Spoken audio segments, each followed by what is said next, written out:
Do you want to know the one thing that truly destroys a narcissist? It's not confrontation. It's not trying to make them see their mistakes, and it's definitely not waiting for an apology. There's something that drives them insane, leaves them out of control, and makes them more desperate than ever. Your silence. In this video, I'm going to reveal why going no contact is the most powerful tool against a narcissist and how to apply it effectively so they can never manipulate you again. But be careful. When you do this, their reaction can be explosive. They won't just sit back and accept it. I'll explain the tactics they'll use to pull you back in and how to avoid each of their traps. If you've ever felt like a narcissist has power over you, stay until the end, because today you'll discover how to reclaim your freedom once and for all. Let's begin. What is no contact, and why is it so important? No contact is an emotional and psychological protection strategy that involves completely cutting off any form of communication with a narcissist. This means blocking calls, removing them from social media, avoiding in-person encounters, and minimizing any possible access they might have to you. It's a drastic decision, but a necessary one when you've been a victim of manipulation, emotional abuse, or psychological games that have drained your well-being. While it may seem difficult at first, no contact is the only real way to free yourself from the toxic cycle of a relationship with a narcissist. These individuals never take responsibility for their actions, nor do they respect other people's boundaries. As long as you maintain even minimal contact, they will continue to find ways to influence your life and drag you back into their destructive dynamic. It's important to understand that no contact is not a punishment or a form of revenge. You're not doing it to hurt the narcissist or prove something to them. You're doing it to protect yourself and heal. Many victims of emotional abuse feel guilty for making this decision, especially because narcissists often make them believe they're overreacting or being unfair. However, this is just one of their manipulation tactics to avoid losing control over you. Narcissists don't see people as independent individuals with their own emotions and autonomy. They see them as sources of validation and energy that they can exploit for their own benefit. That's why, when you cut off communication, they see it as a threat to their power, not just a simple goodbye. No contact is so important because it cuts off the narcissist's supply. For them, the most valuable thing is attention, whether positive or negative. They don't care if your interaction is loving or full of conflict. What matters is that you keep reacting, because that confirms they still have influence over you. If you continue responding, explaining yourself, or engaging in arguments, you're giving them exactly what they need to keep feeding their ego. On the other hand, when you completely cut off communication, you leave them in a state of emptiness and confusion, and that is the worst thing that can happen to them. Beyond being a strategy to stop manipulation, no contact is essential for your healing process. A relationship with a narcissist leaves deep emotional and psychological wounds, and the only way to start healing is by fully distancing yourself. As long as you stay in contact, you remain exposed to their mind games, their attempts to make you doubt yourself, and their tactics to make you feel guilty. No contact allows you to regain your identity, rebuild your self-esteem, and reconnect with the person you were before getting trapped in their web of manipulation. It's a process that takes time and requires a lot of willpower, but eventually, you'll realize that it was the best decision you could have made. At first, no contact may feel difficult or even impossible. You might have moments of doubt, feel tempted to respond to a message, or fall into the trap of believing that the narcissist has changed and deserves another chance. However, every time you break no contact, you reopen the door to manipulation and abuse. Sticking to your decision is crucial for your well-being. It's an act of self-love and protection, not just for yourself, but also for the people around you who care about you. If you're currently considering going no contact, remember, you are not being cruel or selfish. You are making a decision that will allow you to regain your freedom and peace of mind.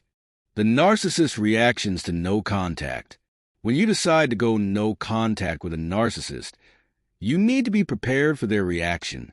It's a mistake to think they'll simply accept your decision and move on with their life.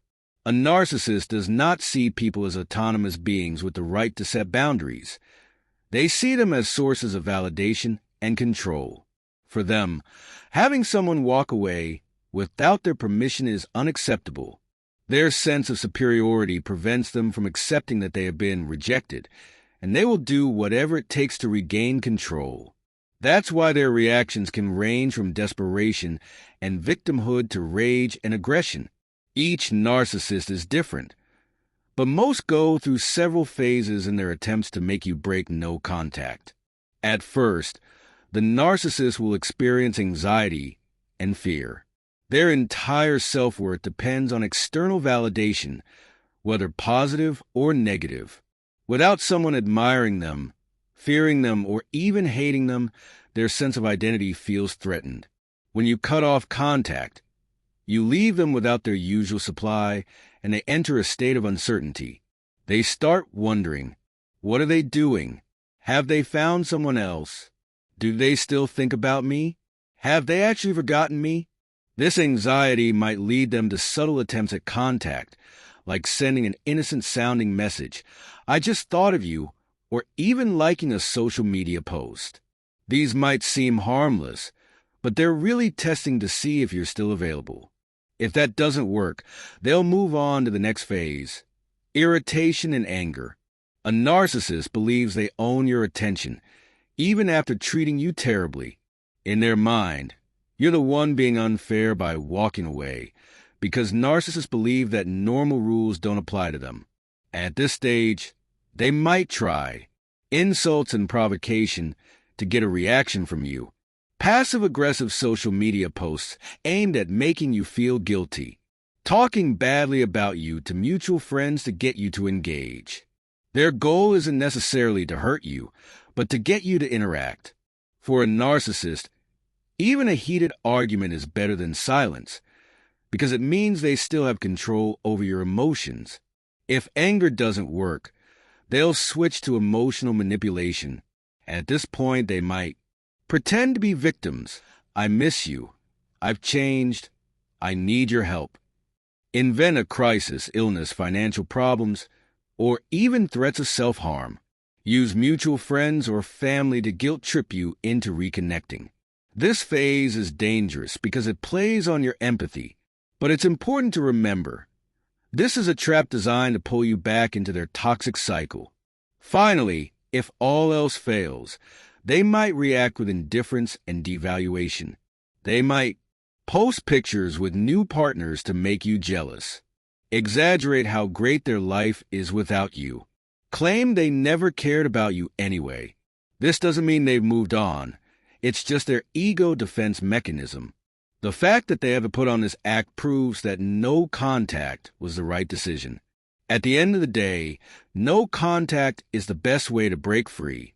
Stay strong, protect your peace, and don't let them pull you back in. You deserve better. How to implement no contact effectively. Going no contact with a narcissist isn't just about cutting off communication. It's about creating a protective system to ensure they can no longer manipulate or interfere in your life. To make it work, you must be firm, consistent, and eliminate any possible access points. Many people make the mistake of leaving doors open by not fully blocking the narcissist, occasionally replying to messages, or staying in touch with mutual acquaintances who act as intermediaries. Every small interaction gives them an opportunity to regain control over you. That's why the first rule of no contact is clear.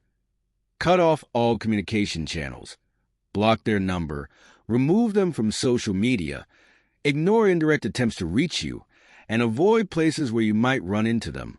A narcissist doesn't just want you to talk to them. They want a reaction. If they can't manipulate you with words, they'll try to provoke you with actions. Posting things on social media for you to see, spreading rumors through mutual friends, or even showing up in places where they know you'll be. Their goal is to make you angry, sad, or defensive, anything that proves they still have influence over you. The key is absolute indifference. No matter what they do or say, stay firm in your silence. Every time you don't react, you take away their power and reinforce your freedom.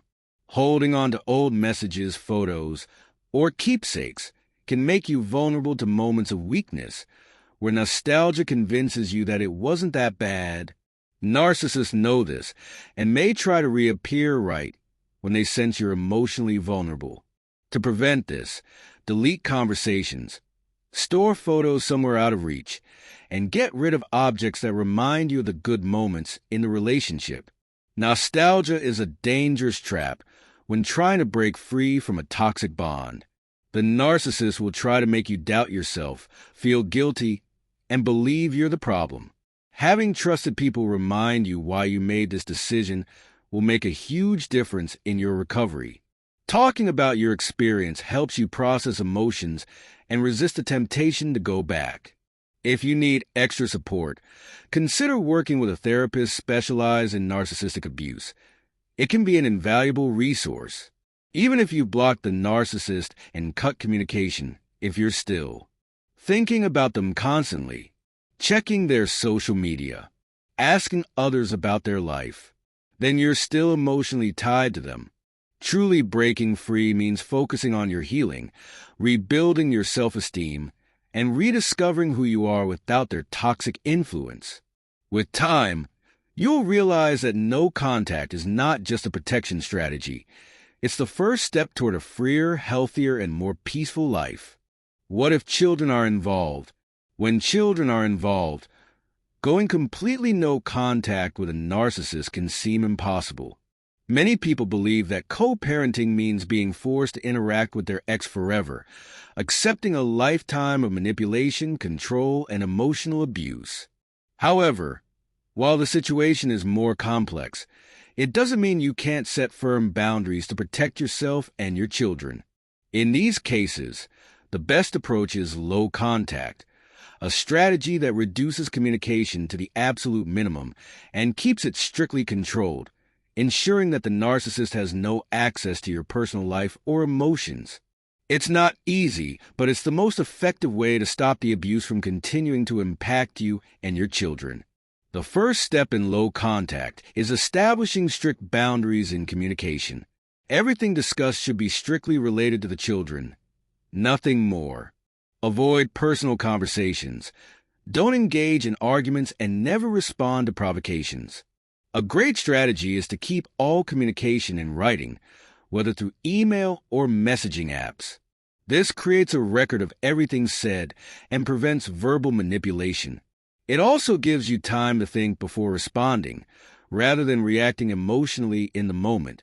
If the narcissist tries to steer the conversation off topic or start an argument, ignore those messages and only respond to what is relevant to the children. Another crucial step is avoiding unnecessary meetings. If the narcissist needs to pick up or drop off the children, choose a neutral location such as school, a relative's house, or an agreed-upon meeting point. This reduces their chances of using these encounters to manipulate or provoke you. If you must meet in person due to legal or parenting matters, always have a witness present to prevent the narcissist from twisting the situation. In many cases, it may be possible to arrange communication and visitation through an intermediary, or even handle everything through the legal system if the manipulation and abuse are persistent.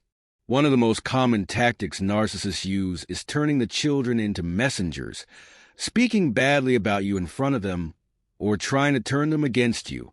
This is a cruel but unfortunately common strategy. To counteract this, the most important thing you can do is strengthen your relationship with your children and provide them with a safe space where they can express themselves freely and without fear.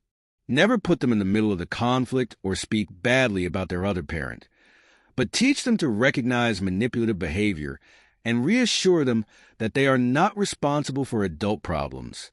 Open communication and emotional support are your best tools for protecting them from the psychological damage that a narcissistic parent can cause.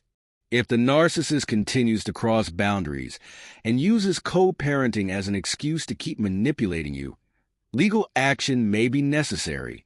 A formal custody and visitation agreement can help establish clear rules and limit the narcissist's ability to create conflict.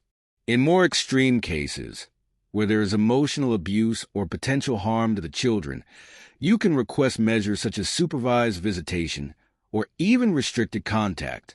Don't feel guilty for taking these steps if they are necessary to protect your children's well-being.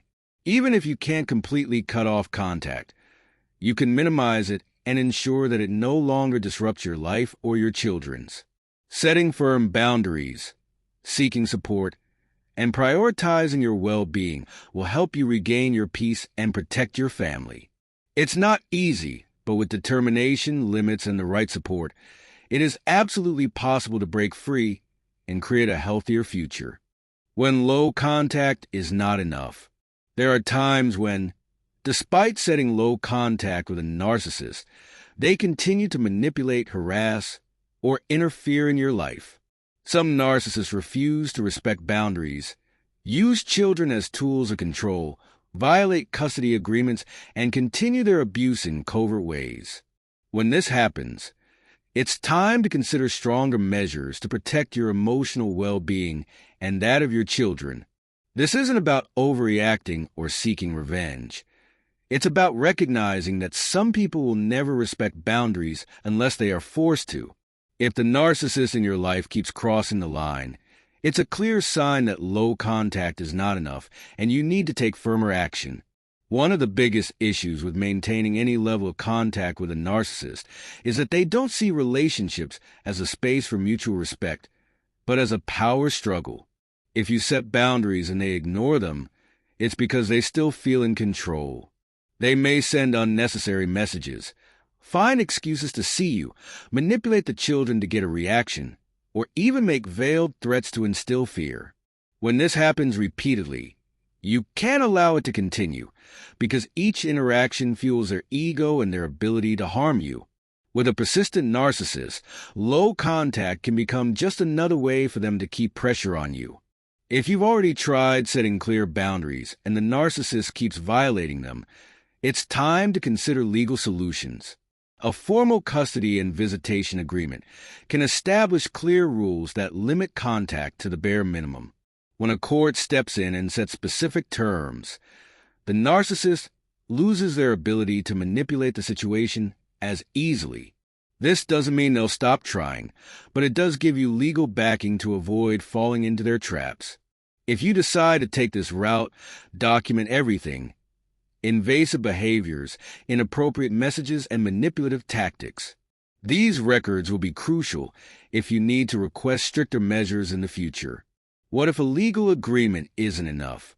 Some narcissists ignore court orders, continue harassment, or create constant conflict.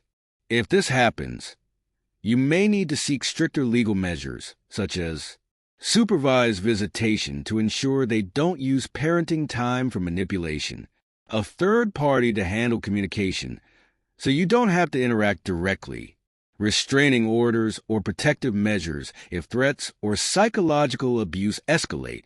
Many victims hesitate to take these steps because of guilt or fear of being seen as overreacting. But remember, your safety and your children's well-being come first. You are not being dramatic or unfair. You are protecting yourself from someone who refuses to respect your rights. The final step: closing every door. When low contact isn't enough, the only solution is to keep closing every possible access point and use every legal tool available to protect yourself. Don't let fear or emotional manipulation make you back down.